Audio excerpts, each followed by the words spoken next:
Well, hey there, and welcome to the Worthy Woman Code podcast. Today, I am bringing you a sister session, someone so exciting and totally in alignment with our mission and purpose for this podcast. It is Miss Nancy Levin, and she wrote this book called Worthy a couple of years back. She's written 2 books since then, but this book here, I think, speaks to our audience on such a deep level. So I'm talking to her about specifically this book and self-worth improvement, ways to improve your self-worth. I think she gives us such wonderful information and feedback, and really gives some practical strategies and tools. So let me introduce Ms. Nancy Levin to you. She is a best-selling author of so many books. I'm going to read you all of them. So it's the latest one is actually Setting Boundaries Will Set You Free.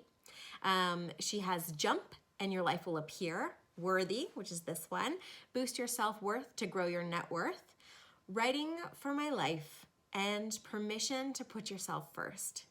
So she's also a master coach and the creator of the Levin Life Coach Academy, trainings and certification program, as well as many in-depth coaching programs guiding clients to make themselves a priority and to set some boundaries that actually stick.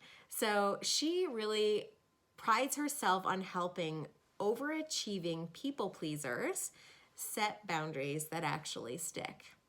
So she used to be the event director for Hay House from 2002 to 2014, and then she boldly stepped out on her own, and we talk about it in the podcast. So I know you're going to love it because I had so much fun interviewing her for this, or just having a conversation. It was really beautiful and such a lovely experience. So I hope you enjoyed as much as we did making it. Without further ado, here's that interview. So welcome, Nancy. I am just so grateful that you're here and excited to chat with you today. Me too. So tell me a little bit about what inspired you to write Worthy, which of course we'll talk about. This is an older book for you because you've written 2 since this book. But for my audience, I feel like it's super appropriate. And it is a book that really is very near and dear to my heart and came out of my own personal experience of recognizing that a pivotal moment in my own life had me wake up to the realization that the fact that I wasn't valuing my own worth was actually a hindrance to all that was possible for me to have in my life. So the subtitle to the book Worthy is Boost Your Self-Worth to Grow Your Net Worth. Mm-hmm. And yes, of course, net worth is about money, but it's about so much more. It's about energy and power and empowerment and the way we inhabit our own lives. And because I have been historically a people pleaser, a peacekeeper, a conflict avoider, a not rock the boater, rescuer, fixer, saver, all the things, I was constantly abandoning myself for the sake of someone else. Mm-hmm. And for my 18-year marriage, I was really suppressing all my own wants and needs to fulfill all of his.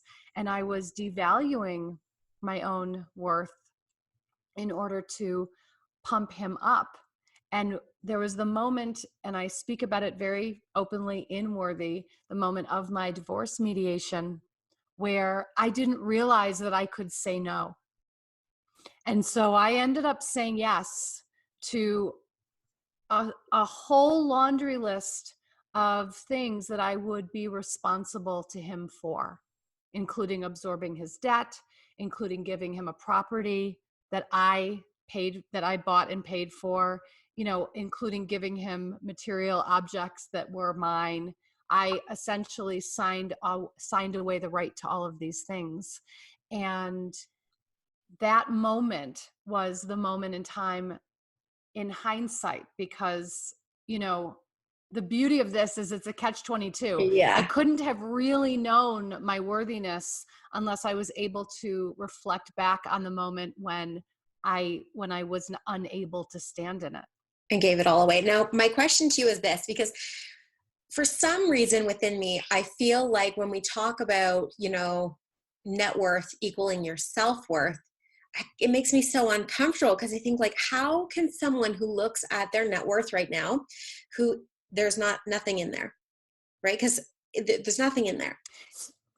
And so there's a direct connection, like, this is how you're presenting it. So I'm like, tell me, the spiritual side of that, because, when you're looking at it and you don't have that solid foundation of self, and there's this negative feeling that comes up energetically around looking at that, how from that low vibe place can you then create the worth that you want?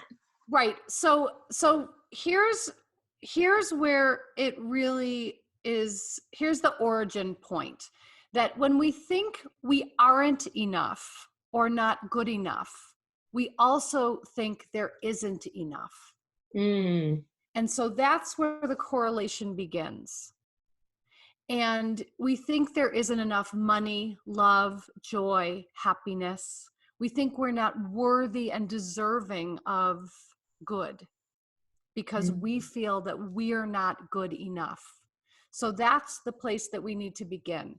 And so we need to actually be able to unpack the beliefs that have been embedded and instilled in us over time that have us in this mindset, because a belief is not a fact.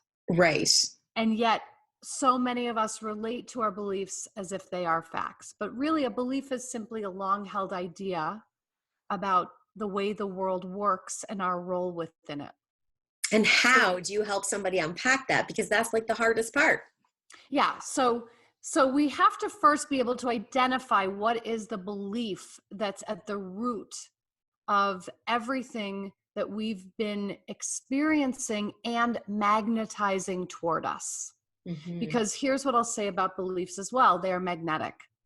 100%. So what we believe is what we will end up drawing toward us, and we will draw toward us relationships, circumstances, situations that reinforce and corroborate what we believe about ourselves, because we have it backwards. We think someone or something outside of us is going to have us believe something different about ourselves. Right. The truth is, it's an inside job. So we first have to go through a process of being able to uncover what is the belief that was imprinted and embedded up in us at an early age. These are really called shadow beliefs. They're embedded in the shadows of our unconscious. These are the conclusions that we drew about ourselves at an early age when significant events occurred, and we were really too young to digest and process what was happening. So we just started making, right, exactly. So we just started drawing a conclusion about ourselves and the way the world works, essentially. So shadow beliefs sound like, I'm not lovable. There must be something wrong with me. I'm not enough. I'm not good enough. And really at the base root of all of the shadow beliefs is, I'm not worthy. Right. I'm not worthy of whatever it might be. I'm not worthy. And so what happens is we kick into this mode of believing that we have to now go out and earn and prove our worth. Which would you say, because you were making good money, like you were the breadwinner in your family, yet you were like giving it away because you didn't believe, in your worth at that time, until you realized that was what was happening. So, I mean, your situation is completely different from so many other people's situations, but it's the same idea that your subconscious belief was that you, at, your core level, you didn't feel worthy enough, right? I didn't feel worthy enough. And I also, absolutely, I didn't feel worthy enough. And I also felt like I had to literally buy love. And I literally had to do things that would ensure that someone would stay with me. Right. So when you're, because you do a lot of private coaching with people as well, right? And the work is probably mainly in discovering and uncovering what is that subconscious belief they're holding on to. Because do you find that people think it's something and then it's not actually what they think it is? or do they know? I think, we go through an unpacking process where we're able to actually uncover and unconceal what the belief is. And because it's from so long ago, what happens is most people don't think that it's still there. And then what They've happens worked is on it? they've either worked on it. Yes, they've either worked on it, or they don't recognize that it's something that is actually connecting the dots throughout their lives. So that's a lot of the work that I do with clients, is helping them see the belief, connect the dots throughout life. We can go back in, and as the adult self, we can create a new belief, but then the new belief has to actually be backed up with action, because everything is going to come down to choice and action. So it's not as simple as just naming a new belief, I am lovable. Right. That has to be the way that we have to cultivate it, is by making different choices in our lives and taking action to actually have that be blooming within us. And I guess, when you find yourself, even now, because it's a practice, right? So if you find yourself being pulled out of your value, what's the fastest trick you have for yourself to pull you back in?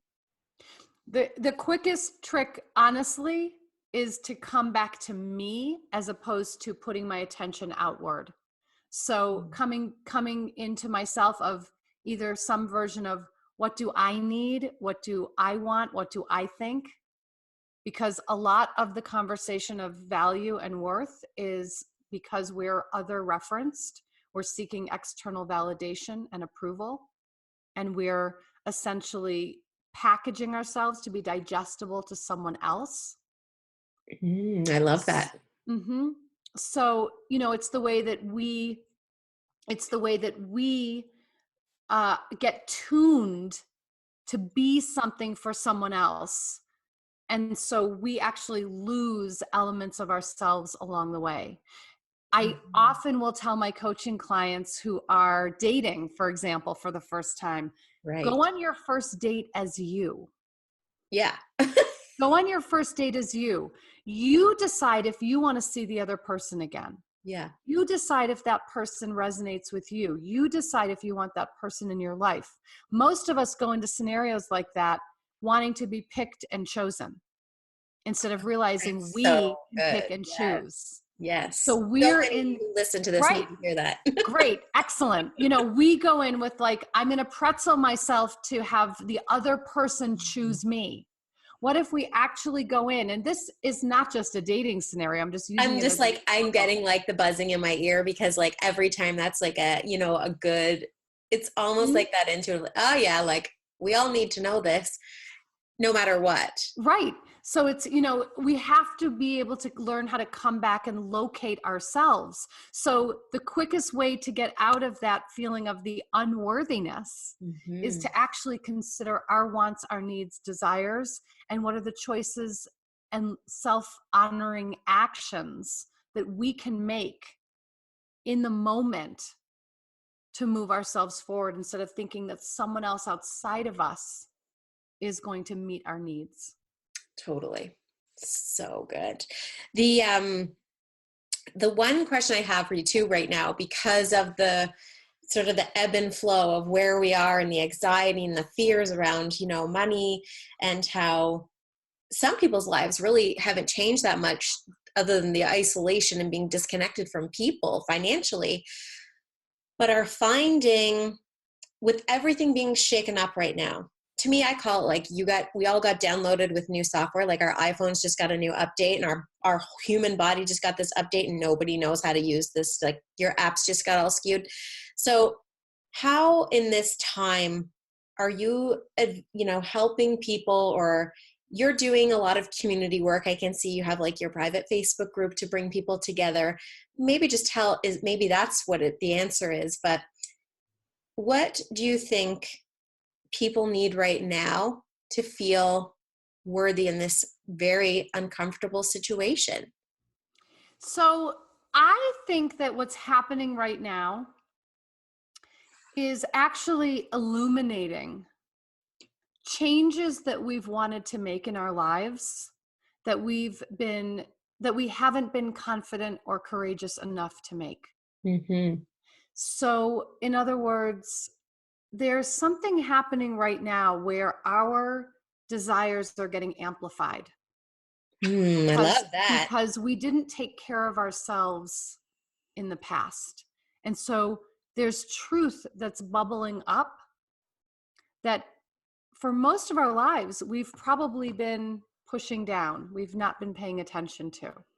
But I think that there's something in this moment here that is giving us, that's, it's two things. One is it's sort of giving us a hall pass to go inward. Yeah. And it's also giving us some training wheels to express ourselves in a new way. So, my most recent book is on boundaries. Setting boundaries will set you free. Amazing. And what I'm hearing from clients right now and friends and family is I feel like I can say no and set boundaries more easily now because it's kind of like this time has given me the hall pass to do that. Oh, pass is such a good visual. Yeah. So it's like we got the hall pass and then we get to have the training wheels right now to practice with so that when we are on the other side of this, we'll feel more confident in our no's and our yeses. We'll feel more confident in what works for us and what doesn't work for us. But there's something about this time that's helping us get more crystallized and actually get more confident. And would you say that it's really more people who were slightly more awake before who are recognizing this than those who've just been kind of going along with the path? Or do you think everyone is feeling this way? I can't speak to everyone. I know. and I would say that for the most part, I'm in contact and connection with people who are on the path in some regard.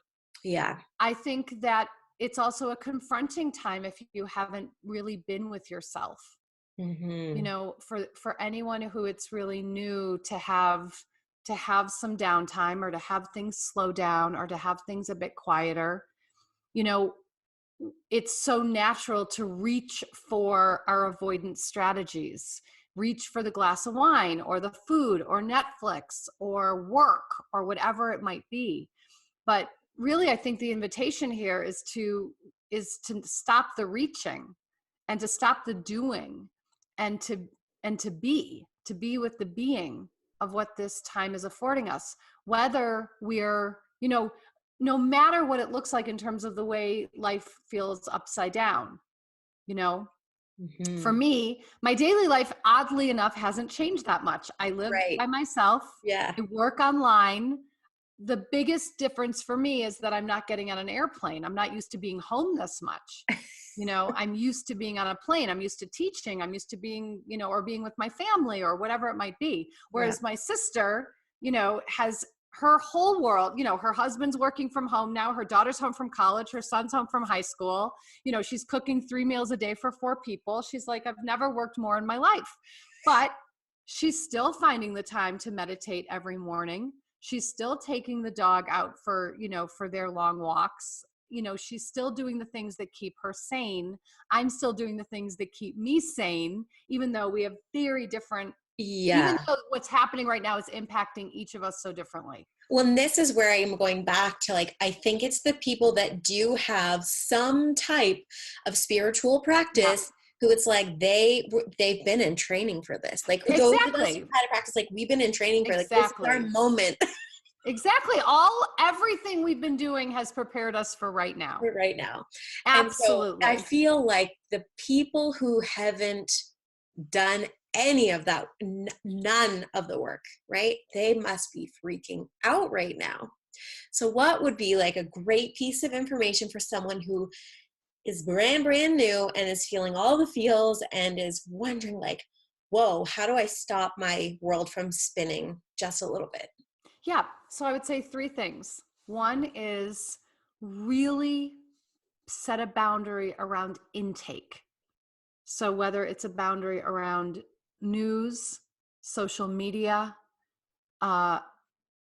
what friends and family might be sending, Set a Right. boundary around what you're willing to intake, what your capacity is for intake.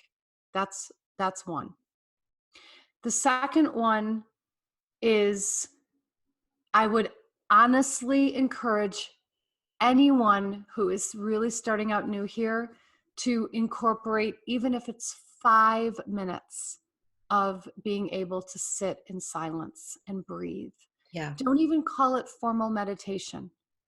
To just be able to set a timer on your phone for 5 minutes, close your eyes, and just sit and breathe and just see what happens. And it's not even about anything happening. What you'll likely realize is you might want more time. Yeah. And that would, that's what I would say too. And the other is, to be able to really, and you can do this in your journal or just do this. I will often do this first thing when I wake up in the morning before my feet even hit the floor. Really ask myself these 2 questions. What is the most self-loving action I can take today? And what is the most self-honoring choice I can make today? I love these. These are so juicy. So good. So that, again, it's how do we bring the attention here when most of our attention has been out there? Because the bottom line is everything we're seeking externally needs to be resolved internally first. Mm-hmm. So we have to learn how to bring our attention back to ourselves, how to actually locate ourselves, find ourselves in all of this. Yeah. Which is not that easy. It's not that easy, but you know what? But possible. It's a practice and it's possible. And Mm-hmm. I speak a lot about this whole idea of, permission to put yourself first and really giving yourself permission to make your life a priority and make your life the center of your own life. And I will inevitably have someone say to me, well, isn't that selfish? And I will say, I believe selfish, self-care, and self-love are 3 sisters whose job it is to support you in honoring yourself. And I will even reference back to the age-old oxygen mask. Yeah. We Yes. need to be able to put the oxygen mask on ourselves first before we can help someone else. Definitely. And so that's part of all of this. The invitation here is really on phase 1. The invitation is, are you willing to give yourself permission to consider yourself and your own needs at least as much as you consider everyone else? At least as much. Do you find though moms have such a Yes, I hard do. time with this? I do. Yeah. I do. What would you tell the mamas? Yeah, I tell the mom the same thing as I tell anyone. Yeah. Because you're ultimately not, it's an illusion that to be a good mother, you have to abandon yourself. Oh yeah. Because you're teaching your children to do the same. Your children are going to model you. Your children are going to model you. I know a lot of moms during this quarantine right now who've invited their children into their meditation. Yes. Let's come meditate with me. Teaching their children how to journal. Teaching their children how to have quiet time. Teaching their children about what it is to actually be with yourself instead of feel like you need to fill the time and space with something else to avoid being with yourself. That to me is of great value. It's of the best value you could be giving them right now. I agree. So on your journey from writing Worthy to now having written 2 more books, mm-hmm. What does your personal journey look like bringing you to where you are right now? Like, do you see a theme? Do you see how things are sort of have brought you going through, really discovering your own worth has brought you to where you are today to deliver the new content you're delivering? Absolutely. I mean, when I wrote Worthy, it was shortly after I left my job at Hay House. So I was the event director at Hay House for 12 years. And leaving that job was a great step into my own spotlight, into my own worthiness. Yeah. You know, I had been behind the scenes really putting everyone else out on stage. And so this was really me claiming my space center stage. I'm And so coming out.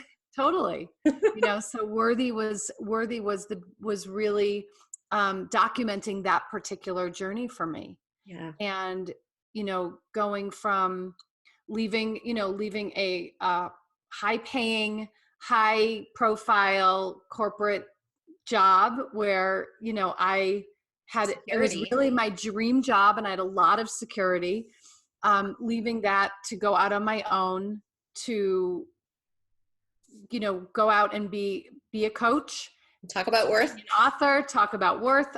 Ultimately, you know, in the last few years since Worthy came out in 2016, my next book came out in 2018, Permission to Put Yourself First. It was previously called The New Relationship Blueprint. Then the paperback came out with the name Permission to Put Yourself First.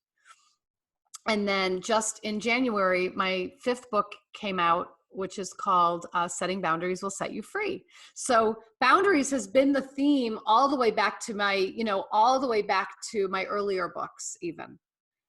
Boundaries have absolutely been the theme. Putting myself first has been the theme, all in relationship to the way in which I abandoned myself all throughout my life until my mid-40s, really. I didn't set a boundary until my mid-40s. I didn't even know what a boundary was. Most of us don't. Most of us have no idea about that. But we have to first know our worth before we can set the boundary. Yeah. Because really, boundaries are simply our own limits around what we will or will not do, tolerate, or accept. So our boundaries are what's okay and not okay for us. And in order to know that, we actually have to stand in our own worth and value around what's okay and what's not okay. Yeah, definitely. And right now, what would you say is the most common piece of advice you're giving out these days? I think 2 things. One is this piece around really being able to locate yourself in all of this, in all the noise. Yeah. In all the noise of the media, in all the noise of the fear or the worry or the anxiety, in all of it, just being able to come back and find a way to actually locate yourself, whether it's meditation, journaling. For me, it's also hiking.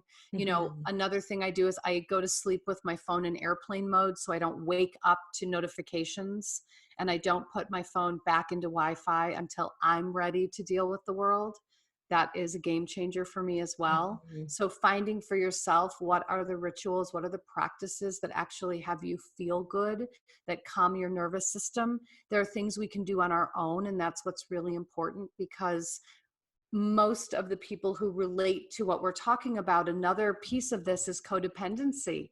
Right. We're used to wanting someone outside of us to regulate us emotionally. So part of this as well is the invitation to discover, how do I regulate myself emotionally? What can I do? What are the simple practices on a daily basis I can do to return to myself and actually be able to calm my nervous system? So good. Yeah, I just know that my audience is absolutely going to love you, to love this, because, you know, worth is a really big part of our ability to step forward. And I really felt like this was the year that this needed to be very much talked about. At the beginning of the year, I was like, okay, this seems like we're going to need this year. And now I'm like, yep, we were right. Like, this was correct. So is there anything else you feel like people just need to be aware of, or, you know, really need to know right now? As part of this worth conversation, a really important piece is actually opening ourselves up to receiving, opening ourselves up to having. So those of us historically who have a lot of trouble stepping into our worth also identify on some level as independent, self-sufficient, having no needs, disowning qualities such as needy, disowning certain elements so that we don't actually let people help us. So part of the conversation of our worth and our value is also about allowing people to support us, asking for what we need. Asking for help does not mean that we're weak. Right. Asking for help means that we're willing to build on the strength and wisdom of the people who are creating a scaffolding around us. And that we can really open ourselves up to receiving on the grandest level. Because when we're over giving, which is really what happens, we're because we don't feel worthy, because we don't feel valued, we go out to earn and prove our worth. We hitch our worthiness to someone else's wagon, and we start over giving, overdoing, overachieving to try to get that gold star. Right. And you talk about that in the book. I talk about it quite a bit. Yeah. And really no amount of gold stars will ever fill the void that we're feeling within. But we have to open ourselves up to receiving, because if we're just giving, we're going to eventually be giving from an empty well. So we want to actually open ourselves up to being able to be receptive. Part of this also ties into the fact that many of us operate from a place where we think that life is a zero-sum game. So we think if we have, someone else is going without. Oh, I see. Or if someone else has, we must go without. So we have to actually see that there is enough. So this comes back to sort of the overarching premise of, you know, if we believe we are enough, we also end up believing that there is enough, instead of thinking that we are being deprived or restricted or restrained or constrained. We can feel expansive. You know, for you, in order for you to shift your mindset into more expanse, what would you say was the biggest tool you used? Or like, what was your favorite book? I'll tell you. Yes. Well, I mean, I can say my favorite book, but I was going to say a tool I used, and it's in Worthy, which is, and there's an exercise in there called 50 Desires. Okay. And it literally came out of my own experience of leaving my marriage. And because of the nature of my marriage, where I was in a very controlled environment, my ex-husband literally decided what I wore, what I ate, how I moved my body. And I found myself on my own, really out of touch with wanting, really out of touch with even wanting, because I really hadn't had much of a say in my marriage. So every time I noticed a desire bubble up, I wrote it down. Amazing. So I have created really an incredible, if I may say, exercise around 50 desires. It's deeper than just writing down the desires. There are other components to the exercise, but it is what shifted my mindset for me. And did you mentioned a book as well that you read that gave you some expanse? Oh my God. I mean, I could name. What's your favorite though? Just your favorite, or like one of the ones that pops forward. You know what? Actually, one I'm reading, one right now that I'm almost finished with, and it's out right now, so people can go grab it, and it's brilliant, is Glennon Doyle, Untamed. Okay, so yes, you are like the fifth person to mention that book to me. So I'm like, everyone, including myself, will be getting that book. Yeah, highly recommend. Yeah, because there's just so many different elements about the control piece and releasing and becoming fearless. Yep. In all aspects. Yes. And I'm sure you've had because you're such an amazing coach and people are coming to you on so many different levels. You know, when we talked in the beginning about your net worth equaling your self-worth, when you had people that came through to you who weren't in the same situation you were in, they were in a situation where they had like nothing. How were they able to see things differently? Like, what do you think was the biggest pivot for them to see more possibility or to see more for themselves than they had ever been able to do before? I think it's this combination of beliefs, looking at your underlying commitments, which is something we haven't talked about here, but really looking at the fact that if there's a discrepancy between what you say you want and what you're actually experiencing, there's an old, outdated commitment from childhood that's in the mix. So there are ways in which we sabotage ourselves, Right. based on those old commitments, to stay invisible, to stay silent, to stay small, to not be as successful as my father, to, whatever it might be, some way in which we're not conscious of the way we're holding ourselves back. Right.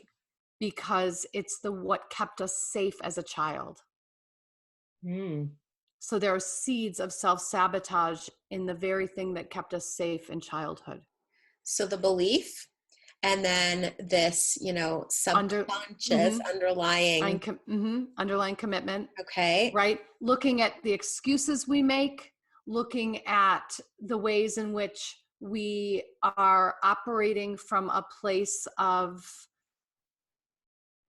hiding out around certain parts of ourselves. So this is the way that I talk about our disowned qualities. So as humans, we possess every quality that we can see in another person. We possess every quality. Right. Yes. And we will disown certain qualities. So for me, a big one was, we disown, I would say, dark qualities and light qualities. Okay. So we disown. So for a long time, I disowned lazy. I'm not lazy. Right. Or I'm not needy. Or I'm not selfish. These are the things we don't want to be called. Right. And then what happens is we overcompensate for the existence of those qualities. So for selfish, for example, we go to selfless. And in selfless, we've disappeared. Right. Right? So we will overcompensate for these qualities so that no one can see them. Aha. So for lazy, we'll overcompensate with overachiever, for example. Right. Right? Yeah. But the goal is to actually find the existence of the quality within us. Find the existence of that quality. And like the middle ground. And then the same with the so-called light qualities. We can see someone else and admire. We can admire their creativity or their generosity or their compassion, whatever it might be. We'll see someone else and admire a quality in them and think that it doesn't exist within us. But if we can see it, it does. Right. So then it's, what do we do to cultivate that compassion or that creativity?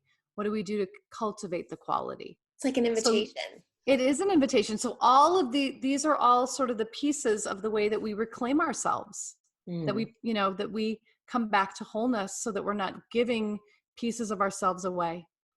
All the time. All the time. Genius. I love all of this. So I know we're coming close to the end of the time, because I didn't want to take up all of your time today, but I do want to just ask you if, intuitively, if you feel like there's anything else you want to share with us, where you're going, where you're headed, whatever you just feel like women who are really unlocking, their worth and really discovering who they are, if there's just something about that. What comes to mind for me is going to sound counterintuitive. Perfect. Because I actually think that this is more about slowing down than ramping up. Yes. And I think this is more about streamlining than anything else. For those of us who have for decades attached our worth and value to what we do, achieve, and produce, the invitation here is really to slow down and see what brings us joy. Where do we feel connected? because that's where we're going to be able to make the most difference. And you mean by connected to self? Connected to self. And where are we feeling, and what are we feeling called to? So connected to self, and then what are we actually feeling called to instead of the I should do this or I should do that. So Nancy, Mm-hmm. where are you feeling called to next? Yeah. I mean, I've really streamlined things in my life and in my business. My biggest passion right now is my life coach training and certification program that I launched in the fall of last year, and I'll be launching again in the fall of this year. Amazing. And that is really my biggest passion. I want to help other people be able to flourish in this incredible career, Yeah. and while helping other people discover themselves. And, because I'm sure you're an amazing mentor, have you had a mentor? I have had many mentors. Yeah. So I would say my three top mentors, Debbie Ford, who is, she's no longer with us. Actually, none of my mentors are with us on the physical plane. So Debbie was brilliant coach. I did my life coach training certification with her, and her book, Dark Side of the Light Chasers, is brilliant. Dark Side of the Light Chasers. I would also say my other mentors are none other than Wayne Dyer and Louise Hay. Yeah. So good. Yeah. What an experience you must have had working at Hay House, and now just flourishing in your own worthiness and what you're creating for so many other people too. So we'll link your website and anything else you send me that you want to link to. And guys, you got to have this book. I know it's really bright and you can't see it, but this is just such a beautiful book for really the self-discovery piece around worth. I really felt like it was kind of the gateway. Thank you. So I thank you so much. I mean, seriously, was that awesome or was that awesome? I feel like she gave us so much information packed in that short amount of time that will last a lifetime if you implement even just a couple of the ideas she shared. Like, especially during the time we're in right now where things do feel so ungrounded and a little bit shaky. It's like, how do you come back to yourself to nurture, love, and support, your own self, to develop your self-worth in this time? Because then when we come out of this cocoon, you're just going to have an even more solid foundation and this unshakable belief in yourself. So thank you so much to Nancy for sharing your wisdom. All of her social links will be put below in the details, as well as her website and just some of the beautiful offerings that she has available for you right now. So thanks so much for listening, everyone.